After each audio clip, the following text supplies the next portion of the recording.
when we left off the story last week, things were going pretty well.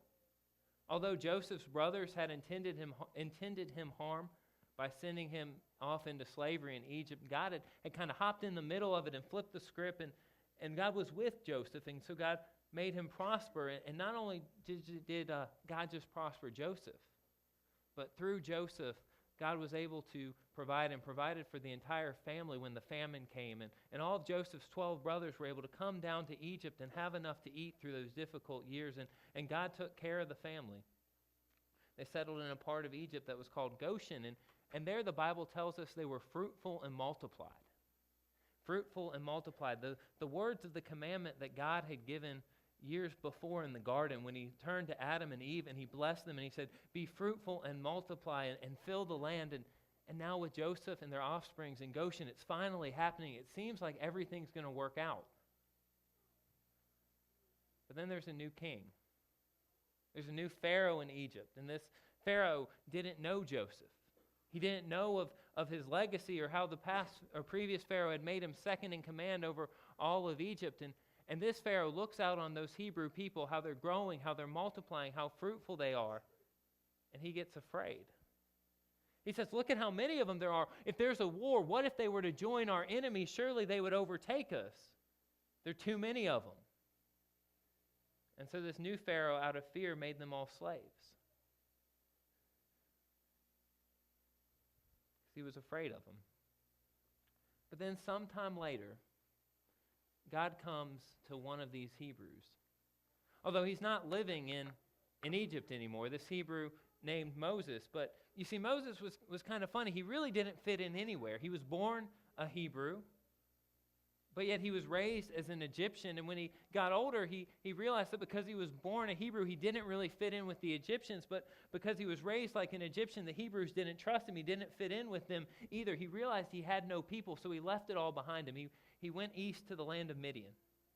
And he settled down there. He got married. He just kind of put all that old life in Egypt behind him. He'd moved on. Except one day he's out in the field with his father-in-law Jethro's sheep, taking care of the sheep for him. And as he's doing that, he looks over and he sees something that he's never seen before. He sees a bush that's burning. It's on fire. But unlike any other bush on fire he'd seen before, this bush is burning, but it's not burning up. It just keeps burning and burning and burning, but isn't consumed. And so he says to himself, I've never seen anything like that. Let me turn aside. Let me go take a look at it. And when he does, this is what he hears. When the Lord saw that Moses had turned aside to see, God called to him out of the bush, Moses, Moses. And he said, here I am. Then he said, come no closer. Remove the sandals from your feet, for the place on which you are standing is holy ground. He said further, I am the God of your father, the God of Abraham, the God of Isaac, and the God of Jacob. And Moses hid his face, for he was afraid to look at God. Then the Lord said, I have observed the misery of my people who are in Egypt. I have heard their cry on account of their taskmasters. Indeed, I know their suffering. And I've come down to deliver them from the Egyptians and to bring them up out of that land to a good and a broad land, a land flowing with milk and honey, to the country of the Canaanites, the Hittites, the Amorites, the Perizzites, the Hivites, and the Jebusites. The cry of the Israelites has come to me. I've also seen how the Egyptians oppressed them. So come, I will send you to Pharaoh to bring my people, the Israelites, out of Egypt. But Moses said to God, who am I that I should go to Pharaoh and bring the Israelites out of Egypt? And he said, I will be with you. And this shall be a sign for you that it is I who sent you. When you brought the people out of Egypt, you shall worship God on this mountain. But I want us to focus particularly on just two verses from that, verse 7 and verse 8. The verses that say, I've observed the misery of my people. This is God speaking to Moses. I've observed the misery of my people who are in Egypt. I've heard their cry on account of their taskmasters. Indeed, I know their suffering.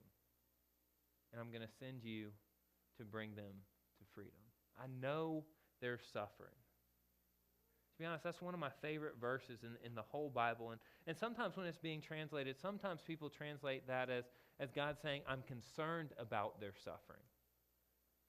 But really that translation misses the point, because that word that here in the NRSV is translated as know, that word is the Hebrew verb yada. It's the same verb that we had found earlier in the story when Adam turned to Eve, or when Adam and Eve were together, and the Bible tells us that Adam knew his wife Eve, and she conceived and bore a son. It's a deep, intimate kind of knowledge. It's a two becoming one kind of a knowledge. It's a two feeling the same thing kind of knowledge. When God says, I know the suffering of my people, God's saying, I know it as my own. God's saying, when my people suffer, I feel it. I know it. Last week, when I was out of town with our seniors in high school on their ski trip, we all went to see the movie Selma, which if you haven't seen it, I encourage you to. It's a really powerful movie about the civil rights marches in Selma, Alabama in 1965, leading up to the Voting Rights Act. But in that movie, there's a scene that just speaks to the heart of what God was saying to Moses when he said, I know they're suffering. There's a scene in which Dr. Martin Luther King Jr. goes to a morgue to console Cager Lee. Cager Lee's grandson, Jimmy Lee Jackson, has just been shot and killed during a peaceful protest for voting rights. And Dr. King goes to console the grandfather, and the first words out of his mouth as he embraces Mr. Lee are these. He says, there are no words to soothe you, Mr. Lee. There are no words at all. But there's one thing of which I'm certain. God was the first to cry. He was the first to cry for your boy. When God says, I know the suffering of my people, I feel it as my own, God is saying that God's the first to cry. When we suffer, God feels it, God knows it, and God moves toward relief, and God moves toward liberation. He turns to Moses and said, I know the suffering of my people, so I'm going to send you down to Pharaoh to tell old Pharaoh to let my people go. But Moses doesn't really want to go. And who can blame him? That's a heavy task. Walking into the greatest empire, walking right up to the leader of the world's greatest empire and saying, oh, by the way, I want you to just let go of your free labor force because God says so. And he doesn't want to do it. He keeps telling God, I'm not the right person. I don't have the right gifts. Surely not me. Can't you find somebody else? And God just keeps saying, well, I'm going to go with you. But that still doesn't quite sound like enough for Moses. And so eventually God says, all right, I'm not happy about it, but I'm going to let your brother Aaron go with you too. And the two of you can go down there. And they do. But when they say, Pharaoh, hey, Pharaoh, I know you're the most powerful man in the whole wide world, but we want you to let all your free labor go. Pharaoh just mocks him. Pharaoh says this. He says, who is the Lord? Who is the Lord that I should heed him and let Israel go? I do not know the Lord, and I will not let Israel go. I do not know the Lord. It's that word again, that powerful word, know. God knows the suffering of God's people in Egypt and is moved to compassion and liberation. Pharaoh doesn't know God and so clings to oppressing the people. And so begin the plagues. Plague after plague, these increasingly terrifying events designed not to destroy Pharaoh in Egypt, but to bring Pharaoh to a knowledge of God, so that Pharaoh, like God rather, will let the people go. And so we see these terrifying events unfold. First, the Nile River is turned to blood. Then there are swarms of frogs and gnats and flies. Disease ravishes all of the Egyptians' animals. The people and the animals are overcome with these festering boils. There's great lightning and hail, swarms of locusts, and then the entire earth is covered in darkness. And after several of these plagues, Pharaoh sees them and sees what's going on, and he comes to Moses and he pleads. He says, Moses, make this stop. If you'll just make this stop, then I'll let the people go. And Moses prays to God, and the plague stops, and then Pharaoh says, just kidding. Not going to let them go after all. And so we come to a 10th and a final plague, in which every firstborn son in Egypt is killed. But it should have never come to that. After the 7th plague, Pharaoh's officials, his advisors, came to him and said, Pharaoh, when is this madness going to stop? Can't you see that Egypt is being ruined? Just let the people go. Pharaoh says no. You see, throughout this whole process, as Pharaoh said no, time after time after time, his heart became hard. It became hardened. And it's interesting, if we take a look at how that happens, how Pharaoh's heart becomes hard, if we read the Bible really closely, we see something pretty interesting. It says that after the first 5 plagues, the Bible tells us that Pharaoh hardened his own heart. And after the next 4 plagues, leading up to the last one, it says that God hardened Pharaoh's heart. So the first 5, Pharaoh kind of did it to himself, and then the last 4 says that God did it to him. And it seems okay, to say that Pharaoh hardened his own heart, but what do we make of God hardening Pharaoh's heart?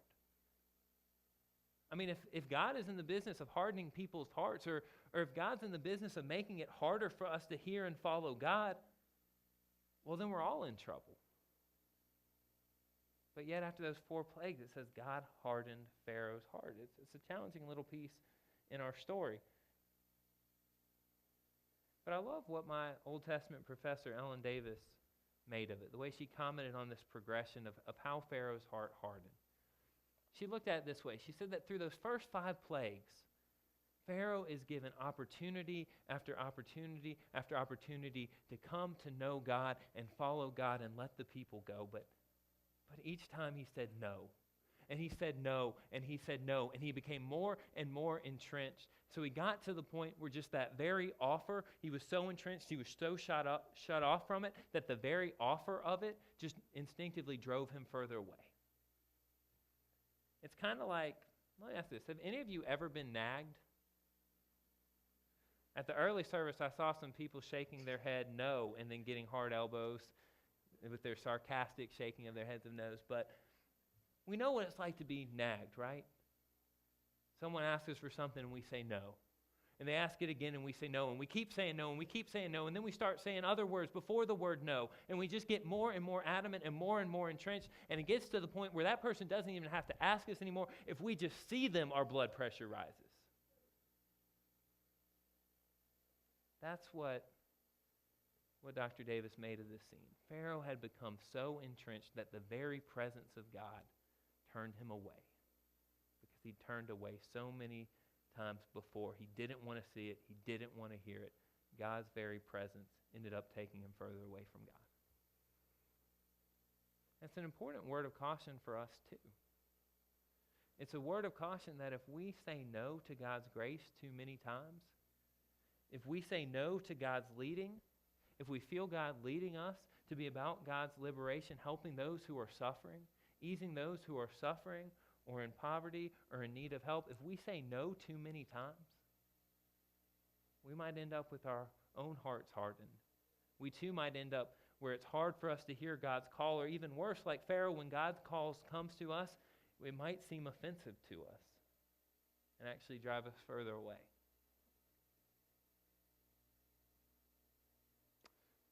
But you might be thinking, well, I hear what you're saying, Ryan. I hear that call to be about God's work of liberation, God's work of helping the suffering, helping the oppressed. But I'm no Moses. I'm just an ordinary person. And if that's what you're thinking, let me remind you that Moses didn't think he was much of a Moses either. In that conversation between God and Pharaoh that we just kind of glossed over a minute ago, when God told Moses to go, Moses said, hey, I'm not the right guy. I don't have the right skill sets. I can't do this. I can't do this. I can't do this. And God says, yes, you can, because I'm going to be with you. And when he wasn't quite sure of that, God said, all right, well, Aaron can go with you too. And we have those same promises. When being led by God, we take stands for justice and freedom, and the end of oppression and the end of suffering. God promises to be with us. And God also has given people to go with us, to stand with us, our brothers and sisters here in the church. And if you're still thinking, well, I'm just kind of an ordinary person, let me also remind you a part of the story that happens long before the plagues, long before later on, where if you keep reading in the story, and I hope you will, where the Red Sea parts and everyone walks through, long before any of that, long before any of the parts that we call miracles and look at as miracles, long before all that, this whole process of the Exodus starts with two ordinary people.